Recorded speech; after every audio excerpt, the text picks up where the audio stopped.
నమస్తే, welcome to my YouTube channel Kiran my diaries. మీకు ఈరోజు పెసరపప్పుతో చేసిన ఉప్పుడు పిండి చూపిస్తున్నాను, చూసేయండి. ఫస్ట్ బాండీ పెట్టుకుని అందులో నూనె వేసుకుని అందులో పెసరపప్పు, కరివేపాకు, పచ్చిమిరపకాయ, అల్లం, జీలకర్ర వేసి పోపు వేయించాలి. కొంచెం ఎర్రగా వేగిన తర్వాత ఏ గ్లాసుతో నూక తీసుకుంటామో అదే గ్లాసుతో 2 గ్లాసులు నీళ్లు పోసి ఉప్పు వేసి మూత పెట్టాలి.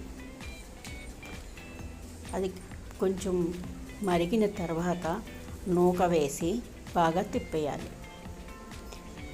అప్పుడు కొంచెం నెయ్యి కూడా వేసి బాగా తిప్పాలి. తిప్పి కుక్కర్లో ఒక 3 విజిల్స్ వచ్చేదాకా ఉంచాలి. 3 విజిల్స్ వచ్చిన తర్వాత పెసరపప్పు ఉప్పుడు పిండి రెడీ అవుతుంది. ఇది 3 సంవత్సరాల నుంచి 60 సంవత్సరాల వాళ్ళ వరకు తింటే హెల్దీ ఫుడ్. వీడియో నచ్చితే లైక్ చేయండి, షేర్ చేయండి, సబ్స్క్రైబ్ చేయండి.